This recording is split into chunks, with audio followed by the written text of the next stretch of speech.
मोदी की रैली में लगा 100 करोड़ का चूना। सरकारी तंत्र का हुआ दुरुपयोग। जबरन जुटाई गई लोगों की भीड़। तेजस्वी प्रसाद यादव ने खोल दी मोदी की रैली की पोल। नमस्कार दोस्तों, बिहार की राजनीतिक खबर के साथ एक बार फिर से आपका दोस्त एसके चौधरी। दोस्तों, प्रधानमंत्री नरेंद्र मोदी का बिहार दौरा हुआ और बिहार दौरे के क्रम में यह खुलासा हुआ है कि उनके इस रैली के क्रम में बिहार को 100 करोड़ का चूना लगा है। वहीं सरकारी तंत्रों का दुरुपयोग होते दिखा है तो लोगों को जबरन ही रैली में भीड़ लगाने के लिए जुटाया गया। दोस्तों, आज के इस वीडियो में हम चर्चा करने जा रहे हैं जिसे नेता प्रतिपक्ष तेजस्वी प्रसाद यादव के द्वारा पोल के रूप में खोल दिया गया है। आइए वो क्या कुछ बिंदु है। दोस्तों, ये बिंदु गोदी मीडिया आपको कभी नहीं बताएगी। जो खुलासा मैं आपको करके दिखाऊंगा एक साक्ष्य के साथ है। इससे पहले दोस्तों, इसलिए ज़रूरत है आप सभी ने अगर अभी तक हमारे इस चैनल शौर्या हिंदी न्यूज़ को सब्सक्राइब नहीं किए हैं तो कृपया अभी सब्सक्राइब कीजिए और सच के इस सफ़र में हमारा समर्थन कीजिए। दोस्तों, देश के प्रधानमंत्री नरेंद्र मोदी बिहार दौरे पर आते हैं, उनका रैली का आयोजन होता है। बड़े बड़े पंडाल लगाए जाते हैं, कुर्सियों की व्यवस्था की जाती है, मार्केटिंग लगाई जाती है। वहीं उस सभा में भाजपा के झंडे भी सैकड़ों की संख्या में लगाए जाते हैं। उसके बाद प्रधानमंत्री का आगमन होता है। स्टेज पर मंच पर पहुंचते हैं प्रधानमंत्री नरेंद्र मोदी। उनके द्वारा बयानें दी जाती है, जनसभा को संबोधित किया जाता है और यही कहा जाता कि बिहार में जंगल राज था जिसे एनडीए सरकार ने उखाड़ फेंकी है। दोस्तों, उनके द्वारा कहा जाता है कि बिहार में आरजेडी और कांग्रेस में परिवारवाद ही व्याप्त है, यानी जमकर विपक्ष की भर्त्सना की जाती है, उस पर निशाना साधा जाता है।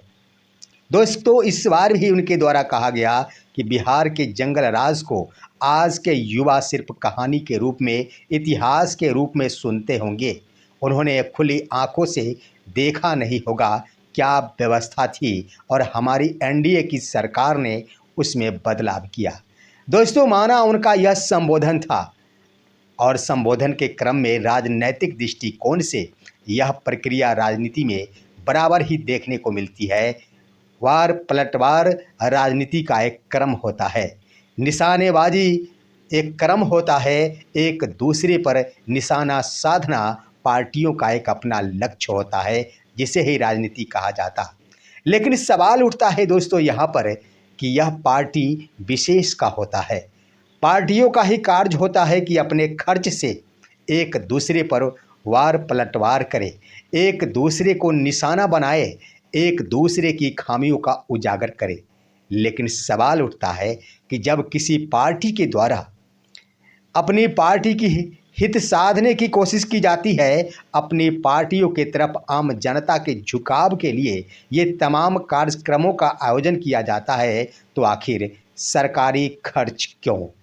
दोस्तों, सवाल बन गया है और मुद्दा बन गया है कि जब कभी भी प्रधानमंत्री नरेंद्र मोदी बिहार दौरे पर आते हैं, उनके उस दौरे के क्रम में रैलियों के आयोजन में सुरक्षा सहित 100 करोड़ रुपए खर्च होते हैं सरकारी कोटे से और उस कार्यक्रम में झंडे लगाए जाते हैं बीजेपी के। यहाँ पर सवाल उठता है कि आखिर क्यों इस तरह की प्रक्रिया अपनाई जाती है? जब राजनीति विशेष का कार्यक्रम होता है, किसी पार्टी विशेष का कार्यक्रम है, यानी बीजेपी का यह कार्यक्रम अपना है, तो आखिर सरकारी खर्च क्यों किए जाते हैं? सरकार के फंड से पैसे खर्च क्यों किए जाते हैं?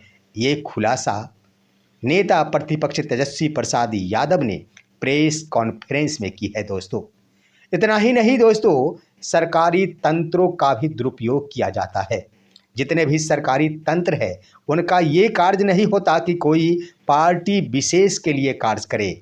सुरक्षा देना सिर्फ उनका काम है, सुरक्षा करना काम है, लेकिन जनसभा में भीड़ जुटाना उनका दायित्व तो नहीं बनता है। सरकारी कार्य में लगे कर्मियों का यह दायित्व होता है कि उनके ऊपर जो भी जिम्मेदारी सौंपी गई है, जिन पदों पर वो कार्यरत हैं, जिन पदों के लिए वो बहाल हुए हैं, सिर्फ उसी कार्य को जिम्मेदारी पूर्वक आम जनता के लिए निर्वहन करें।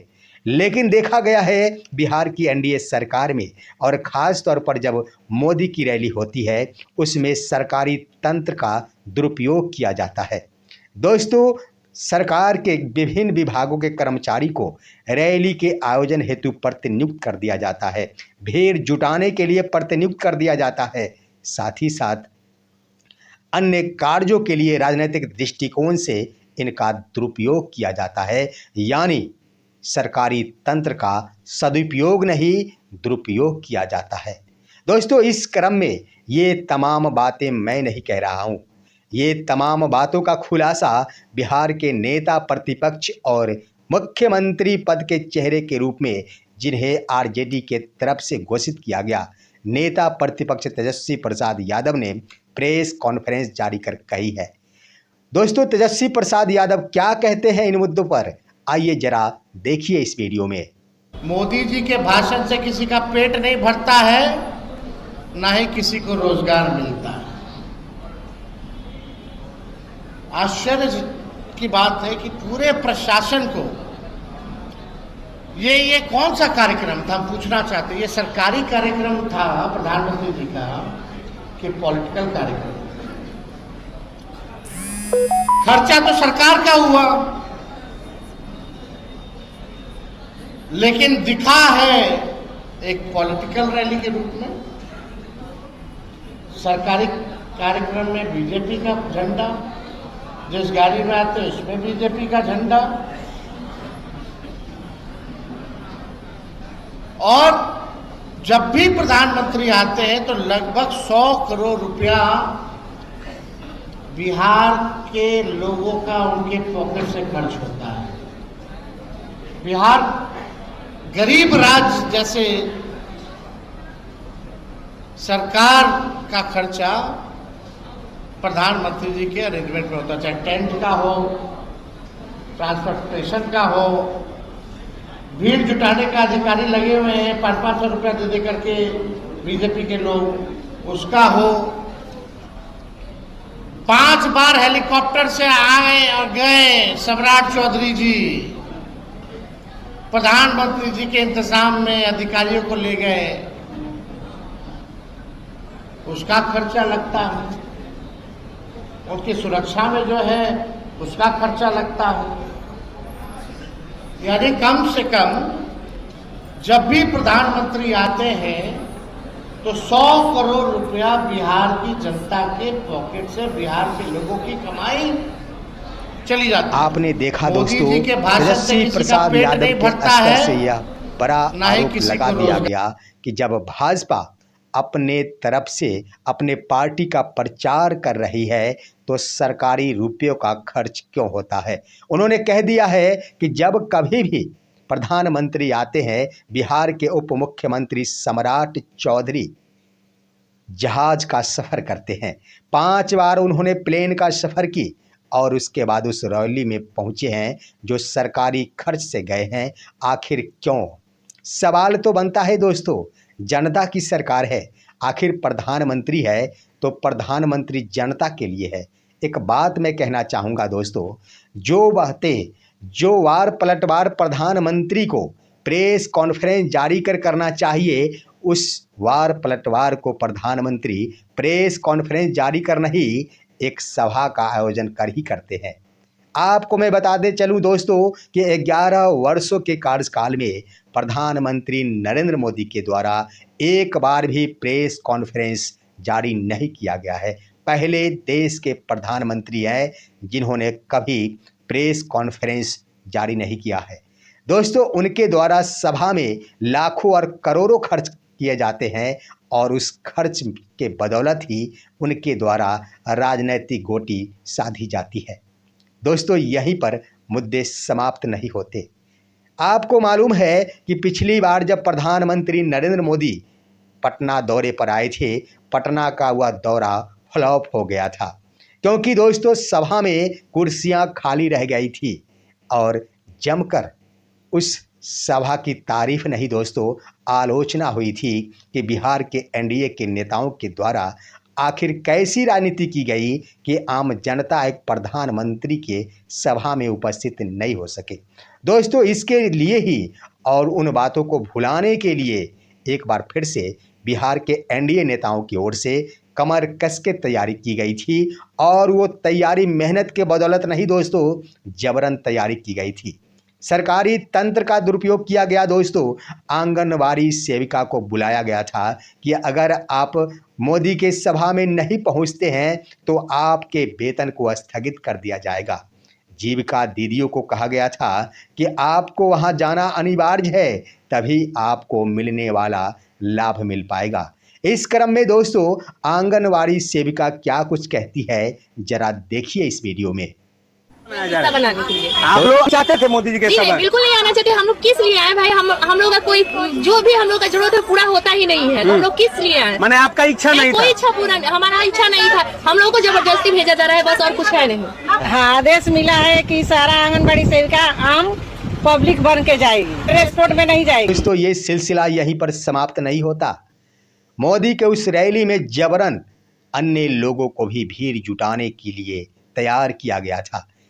बिहार के गांव कस्बों में रहने वाले महिलाओं को यह कहकर लालच दिया गया था कि सभा में उपस्थित होंगे तो महिलाओं को मिलने वाली तमाम सुविधाएं भी आपको मिलेंगी। अगर आप नहीं जाएंगे तो आप सुविधा से वंचित हो जाएंगे। इसलिए कतार में आप देखे होंगे दोस्तों, सैकड़ों की संख्या में महिलाएं जा रही, इसलिए कि महिलाओं को मिलने वाली सुविधा उस सभा में जाने के बाद ही मिल पाएगी। बातें यहीं पर समाप्त नहीं होती दोस्तों। महिलाओं और लोगों की भीड़ जबरन जुटाने के लिए वाहन की भी आवश्यकता पड़ती है। यहाँ पर पार्टी विशेष को चाहिए था, भाजपा को चाहिए था, जिन्होंने सैकड़ों झंडे उस सभा में लगाए थे, सड़क पर लगाए थे, रैली की पोस्टर लगाए थे। लेकिन लोगों को अगर ले जाना है, जबरन ही ले जाना है, तो गाड़ियों की व्यवस्था भी तो अपनी पार्टी के स्तर से करना चाहिए था। लेकिन ऐसा नहीं किया गया दोस्तों। गोपालगंज से वो खबर आई कि गोपालगंज में ढेर सारे ऐसे सैकड़ों बसें थी जिसे पुलिस प्रशासन के द्वारा जबरन उसे अपने कब्जे में लिया गया और ये कहकर लिया गया कि आप सभी को मोदी के रैली में सिवान जाना है। दोस्तों, बिना खर्च के सिर्फ ड्राइवर के लिए भोजन पानी की व्यवस्था, उसके बाद गाड़ी में तेल, इतने कहकर ही ले जाया गया उस गाड़ी को। गाड़ी ऑनर को कुछ नहीं मिला। आखिर ये क्या हुआ? जबरन हुआ नहीं तो क्या हुआ दोस्तों? गाड़ियों को जबरन, उतना ही नहीं, सरकारी कर्मी के द्वारा हैक किया गया, जबरन उसे अपने कब्जे में लिया गया पुलिस प्रशासन के बदौलत। पुलिस प्रशासन का यही काम था क्या?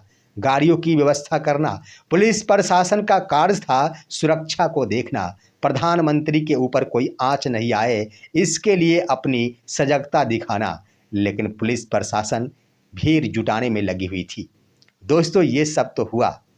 क्या किसी के द्वारा जबरन प्राप्त किया गया समर्थन और दिल से किया गया समर्थन में अंतर होता है या नहीं होता है? आप अपनी राय जरूर दीजिएगा।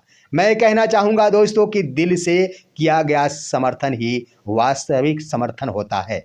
जबरन समर्थन किसी से प्राप्त क्षणिक होता है, जिसे समर्थन की संज्ञा नहीं दी जा सकती। और इस बार के विधानसभा के चुनाव में ये देखने को मिलेंगी कि आखिर जबरन क्या होता है और दिल से किया गया समर्थन क्या होता है। सरकारी तंत्र का दुरुपयोग किया जाना, 100 करोड़ रुपए का बेवजह खर्च किया जाना, जबरन लोगों को भीड़ इकट्ठा किया जाना, निश्चित रूप से बिहार विधानसभा का चुनाव 2025 पर इसका असर देखने को मिलेगा।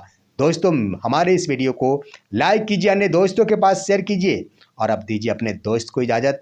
हम फिर मिलेंगे आपसे अगले वीडियो में। तब तक के लिए नमस्कार।